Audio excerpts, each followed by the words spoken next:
What's up everybody, welcome back to the Green Hole Garage. Today we're addressing some more issues with this Yamaha SVHO. Now this is probably one of my favorite skis out there. It really just does everything so well. The SVHO engine makes a ton of power with just a few modifications, but there are some flaws with that. You can look at some of my previous videos where we addressed some of these flaws already and even had a failure with it. One of the more major flaws we will be addressing today. And that flaw that we're going to be addressing today is oil starvation and cavitation because of the poor factory oil pan design. Now that issue is fixed with this FuelTech oil pan. So we're going to come over here and take a look at it and see exactly why this makes such an improvement over the factory pan.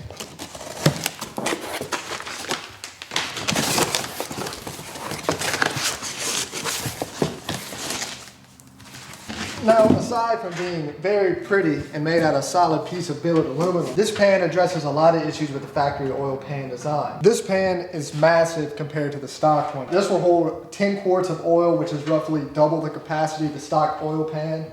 And we've got a revised pickup tube. It's almost at 90 degrees, pulling directly from the bottom of this sump.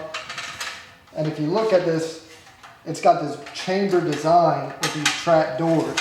So when you're decelerating, this trap door closes, not allowing any oil to escape out of the front, but allows plenty of oil flow to go in from the back and from the sides. And the same thing when you're accelerating. And on the factory oil pan, the way it's poorly designed, there is a chamber here, and on deceleration, there's almost zero oil flow into this chamber on the factory pan design. So you're starving the bearings of oil, you're starving the supercharger of oil, which has a journal bearing design that desperately needs oil, and you're starving the sprag clutch for the supercharger of oil, which is also heavily dependent on oil pressure. Now, starving the supercharger and clutch is something to take note of. We do have some supercharger failures and we have a lot of clutch failures, and we really just blame the clutch as being a wear item. The supercharger clutch is under the most stress when you're decelerating, and it's also when you're starving it of oil. So I would not be surprised if most of these, if not all of these clutch failures are due to this oil starvation issue. We're gonna start working on this, getting this engine out, because you do have to pull the engine out to get the new pan on. We're gonna go into detail of this pan versus the stock pan.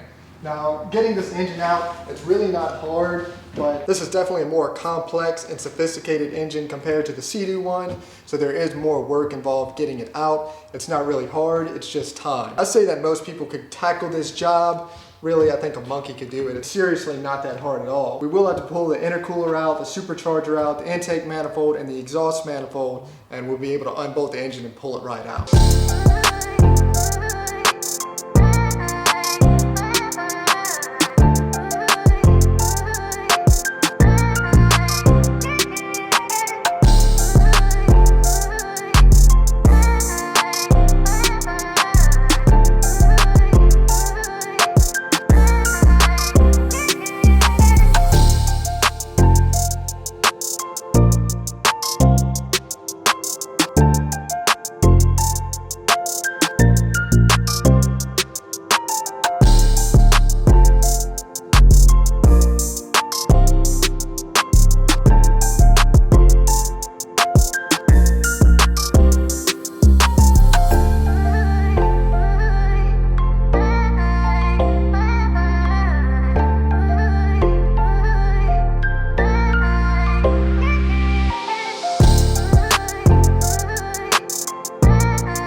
So I got the engine stripped down and ready to pull out, but before we do take the engine out of the hull, I do want to go over some things with this supercharger. Recently, there have been some customers of mine that have had some failures with these superchargers, even with this upgraded shaft kit installed. And these superchargers are not cheap to replace. And a lot of these guys have been emailing us and they're just a little bit scared about running the supercharger again because they're afraid that the bearing design might be inferior compared to some of the other upgrade kits out there. So I want to break this down and show you guys really how this works, because it really is a good bearing design. So these superchargers and the Riva upgraded shaft kit uses a journal bearing. Now these journal bearings are excellent, but they're very heavily dependent on oil pressure. Of course, this is out of the ski, so there's no oil pressure in here.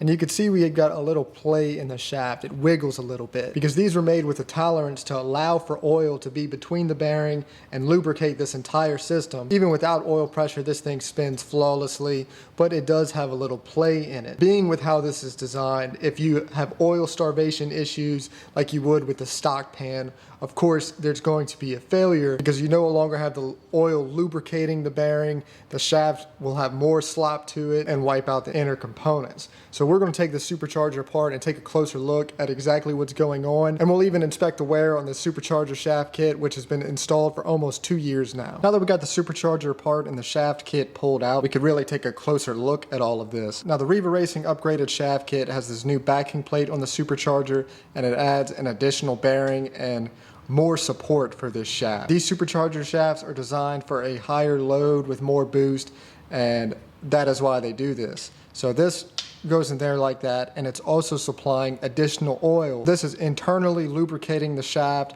and is coming out through this bearing.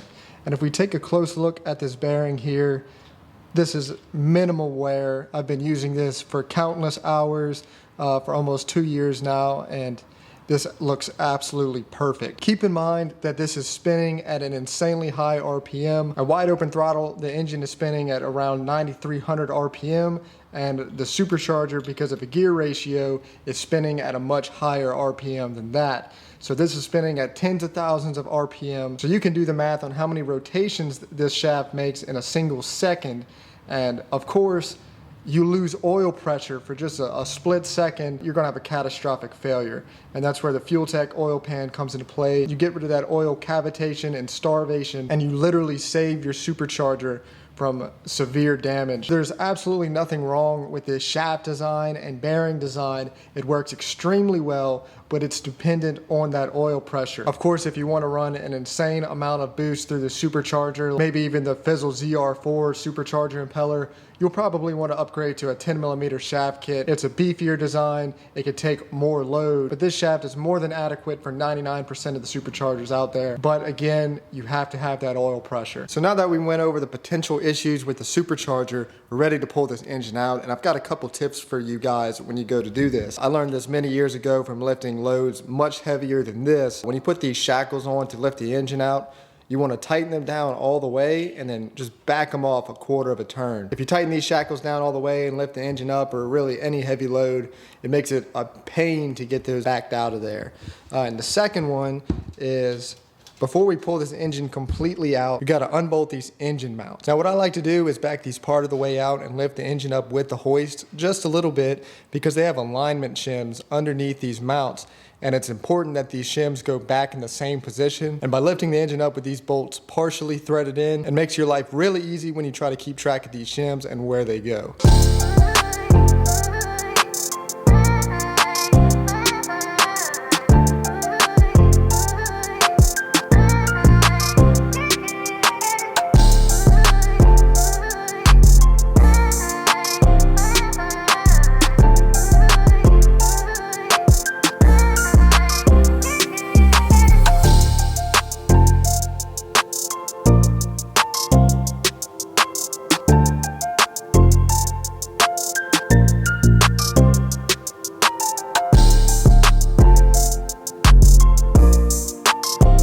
Okay, so the engine is out, and before we get the oil pan installed and back in the ski, we do have to make some modifications to this hull. First thing I'm going to do is clean it. It's dirty, you can't get to it when the engine's in, so we're going to clean that now that the engine is out. And the second thing is these dampers right here.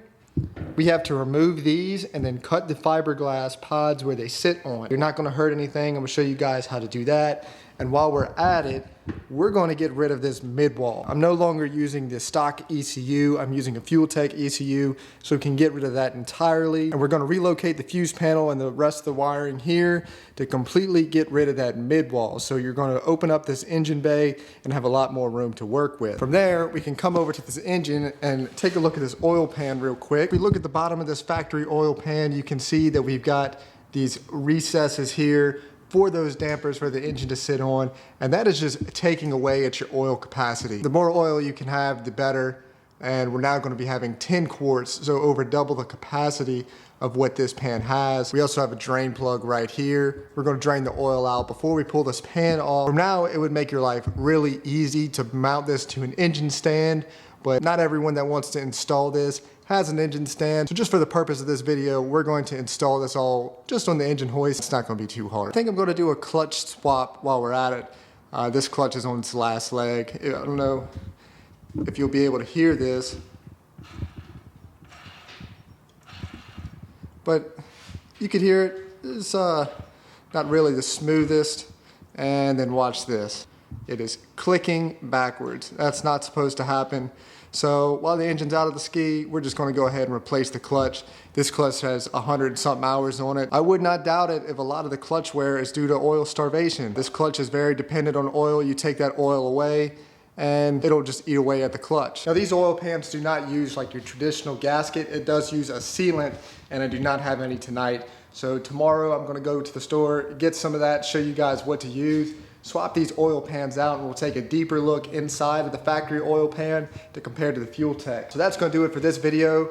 Look forward to the next video where we get that pan installed and the whole modifications in the midwall deleted. If you guys like these videos and want to support this channel, the best thing that you can do is go over to the Green Hulk store. You can buy all these FuelTech parts. You can buy parts from Riva Racing, Fizzle intercoolers, Works, OEM parts, any part that you can imagine you can find in our store. The best way to support this channel for us to produce more content for y'all is go to the store, buy something, even if it's just a t-shirt, and don't forget to like, comment, and subscribe. Appreciate y'all for watching, and I'll catch y'all in the next episode.